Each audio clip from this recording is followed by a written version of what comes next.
Demikianlah ceramah yang disampaikan oleh anak kita. Mudah-mudahan apa yang disampaikan berkesan kepada kita semua.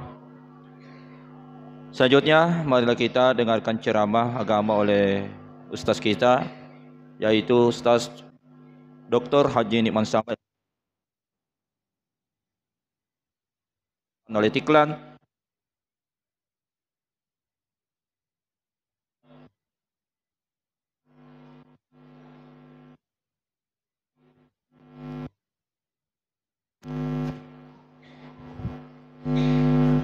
Bismillahirrahmanirrahim. Assalamualaikum warahmatullahi wabarakatuh.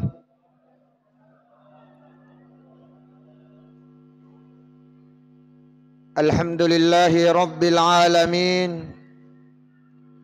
Wassalatu wassalamu ala rasulillahi wa ala alihi wa ashabihi ajma'in at-tahirin, amma ba'd. Ungkapan kesyukuran kita kepada Allah Subhanahu wa taala dengan kalimat yang sempurna, alhamdulillahi rabbil alamin. Salawat dan salam kepada junjungan Nabi kita dengan mengucapkan Allahumma salli wa sallim alaihi. Bapak Ibu hadirin hadirah, jamaah Isya dan Tarawih rahimakumullah.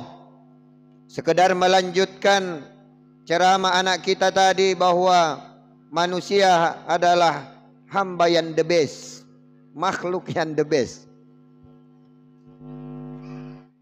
Saking the bestnya manusia, manusia pertama yang diciptakan oleh Allah Subhanahu wa taala. Ketika diciptakan oleh Allah Nabi Adam alaihi salam, ketika setelah ditiupkan ruh oleh Allah kepada Nabi Adam alaihi salam yang diciptakan Allah dari tanah, maka Allah perintahkan kepada para malaikat, sujudlah kalian dalam artian at-tahiyyah, sujud penghormatan. Hanya ada satu yang tidak mau sujud. Hanya ada satu yang enggan untuk sujud kepada Adam, dalam hal ini sujud tahiyyah, penghormatan kepada Nabi Adam alaihissalam, penghormatan kepada manusia pada umumnya. Siapa dia? Illa iblis, kecuali iblis. Aba ayyakuna ma'as sajidin, dia enggan untuk ikut bersama dengan yang sujud. Makanya kalau ada orang yang sujud, inilah yang termasuk yang paling dibenci oleh iblis. Kalau ada orang yang sujud, maka iblis menghindar jauh. Maka kalau ada orang yang sujud, maka iblis menangis. Sehingga terkadang kita kalau kebetulan besok hari Jumat, mungkin pertanyaannya pertanyaan yang iseng saja. Ada yang bertanya, Ustadz, kenapa kalau hari Jumat 3 rakaat sholat subuh? Karena dia kira kalau kita sujud tilawat 3 rakaat. Padahal setelah kita membaca ayat tentang sujud, kita langsung sujud kepada Allah. Karena seperti itulah adabnya. Ada 15 ayat di dalam Al-Quran yang disepakati oleh para ulama bahwa ketika membaca ayat ini, baik kita di dalam sholat, baik kita di luar sholat, apakah kita yang membacanya langsung atau mendengarkan ayat ini langsung, maka kita dianjurkan untuk sujud kepada Allah Subhanahu wa taala. Yang membedakan kita dengan iblis, ketika Allah perintahkan kepada manusia untuk sujud, maka dia sujud. Sehingga iblis mengatakan dalam hadis Imam Abu Hurairah radhiyallahu an, sahabat Rasulullah sallallahu alaihi wasallam, di mana mengutip sabda Rasul, apa yang disampaikan oleh Rasulullah sallallahu alaihi wasallam, "Idza qara'a ibnu Adam as-sajadah." Kalau anak cucu Adam membaca ayat-ayat tentang sujud ataupun surah as-sajadah, surah yang berbicara tentang sujud, fasajadah, maka mereka sujud. I'tazala syaitan. Ketika ada orang yang sujud pada waktu itu, seketika syaitan jauh menghindar. Wa yabki, syaitan juga menangis. Apa yang ditangisi oleh setan ketika ada orang dia lihat ada hamba Allah yang sujud kepada Allah, termasuk di dalam salat kita. Kita tadi salat Isya berapa kali kita sujud kepada Allah? Apa yang ditangisi oleh setan? Apa yang dihindarkan oleh setan? Setan wa yaqulu syaitan, sabda Rasulullah. Setan mengatakan, ya wailah, celakalah aku. Amara ibnu Adam bis sujud fasajadah. Anak cucu Adam diperintahkan untuk sujud, dia sujud. Falahul jannah, maka baginya surga. Saya, kata iblis, umirtu bis sujud, sementara saya juga pernah diperintahkan untuk sujud. Fa'asaitu, dalam riwayat yang lain fa'abaitu, tapi saya tidak mau sujud. Fali annar, maka bagiku neraka. Jadi seseorang yang sujud kepada Allah Subhanahu wa taala, maka di posisi itulah betul-betul menundukkan diri kepada Allah. Betul-betul inilah yang dibenci oleh iblis. Karena ketika hamba Allah diperintahkan sujud, mereka sujud, kata iblis. Maka saya menangis. Celakalah saya ketika Allah perintahkan saya sujud, tapi fa'asaitu, saya enggan untuk sujud, sementara hamba Allah ketika diperintahkan untuk sujud, dia sujud. Coba perhatikan kalau kita sujud. Bahkan tempat keluarnya kotoran kita jauh lebih tinggi dibandingkan kepala yang ada sekarang. Tempat keluarnya kotoran lebih tinggi, kita sujud. Kepala kita yang paling tinggi dari manusia. Ketika sujud, bahkan yang paling termasuk yang paling rendah, bahkan tempat kotoran jauh lebih tinggi dibandingkan ketika dari kepala kita ketika kita sujud kepada Allah Subhanahu wa taala. Itu yang membuat iblis menangis. Jadi yang pertama yang kita ingin ambil hikmahnya, nomor satu, jika kita membaca atau mendengar ketika dalam salat ataupun di luar salat, kita membaca ataupun kita mendengar ayat tentang sujud, maka dianjurkan kita untuk sujud. Seperti misalnya setiap hari Jumat misalnya. Hanya bukan menjadi kewajiban.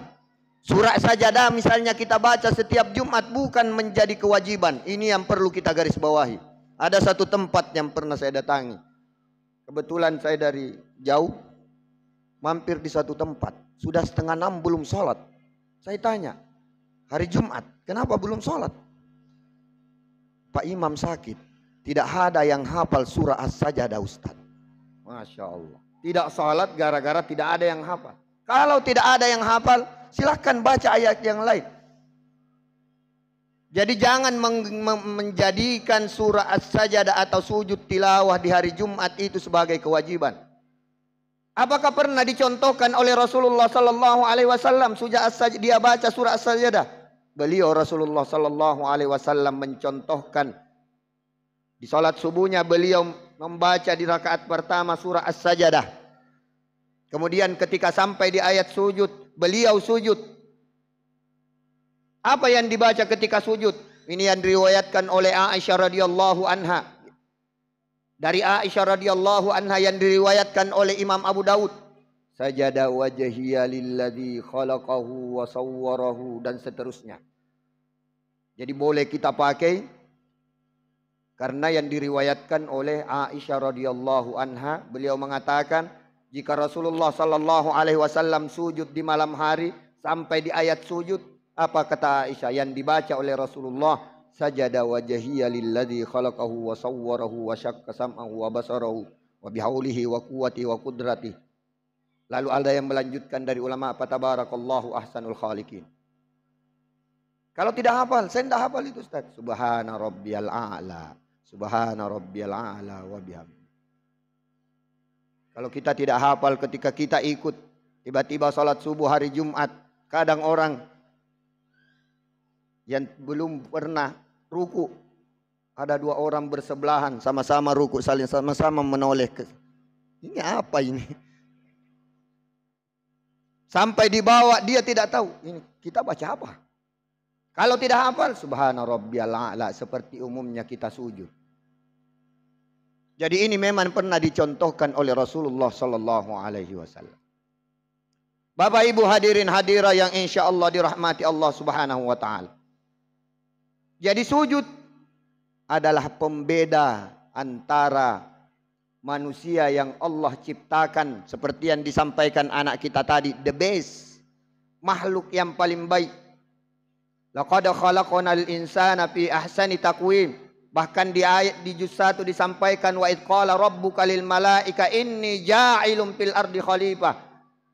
Manusialah yang diangkat oleh Allah dan dipercayai, diamanahkan oleh Allah menjadi khalifah. Saking mulianya manusia sehingga iblis pun menghindar, iblis pun menangis jika ada dari hamba Allah yang sujud kepada Allah Subhanahu wa taala. Ada 15 ayat di dalam Al-Qur'an. Biasanya kalau di Al-Qur'an versi Timur Tengah berwarna merah, kemudian ada di garis bawah. Kalau kita versi Indonesia biasanya ada gambar mihrab. Ada gambar seperti gambar masjid di atas. Itu kita dianjurkan untuk sujud. Apakah ketika saya membaca Al-Quran tidak dalam keadaan sholat juga dianjurkan? Tetap dianjurkan. Mana dalilnya? Ibnu Umar radhiyallahu anhu beliau mengatakan, qara'a alaina Rasulullah sallallahu alaihi wasallam. Rasulullah sallallahu alaihi wasallam membacakan kepada kami Al-Quran, membacakan Al-Quran kepada kami. Fa idza marra bis sajadah, ketika sampai di ayat sujud, lewat di ayat sujud, fakabbara. Makanya ini dianjurkan. Kalau kita tidak dalam keadaan sholat, maka dianjurkan sebelum kita sujud takbir Allahu Akbar. Allahu Akbar. Fakabbara, takbir ketika sujud, sebelum sujud. Wasajadah, kemudian beliau sujud. Wasajadna ma'ahu, dan kami pun ikut sujud. Yang diriwayatkan oleh Imam Abu Dawud. Jadi bahkan ketika kita membaca Al-Quran di luar salat, bahkan ketika kita mendengarkan bacaan orang lain, sampai di ayat sajadah, tetap dianjurkan kita untuk bersujud. Karena itulah yang membuat iblis mengatakan kepada dirinya sendiri, celaka saya, karena saya tidak sujud ketika diperintahkan oleh Allah Subhanahu wa taala. Mudah-mudahan sujud kita setiap salat fardu ataupun salat-salat yang lain, ataupun di setiap membaca surah tentang sujud, maka itulah yang menjauhkan kita dari api nerakanya Allah Subhanahu wa taala, sebagaimana yang disampaikan oleh iblis. Amma ana, sementara saya diperintahkan untuk sujud. Umirtu bis sujud, saya juga diperintahkan fa'asaitu, akan tetapi saya menolak untuk sujud. Fali annar, maka orang yang rajin sujudnya kepada Allah, falahul jannah, insyaallah akan ditempatkan di surganya Allah Subhanahu wa taala. Hadanallahu wa iyyakum ajma'in. Wassalamu alaikum warahmatullahi wabarakatuh.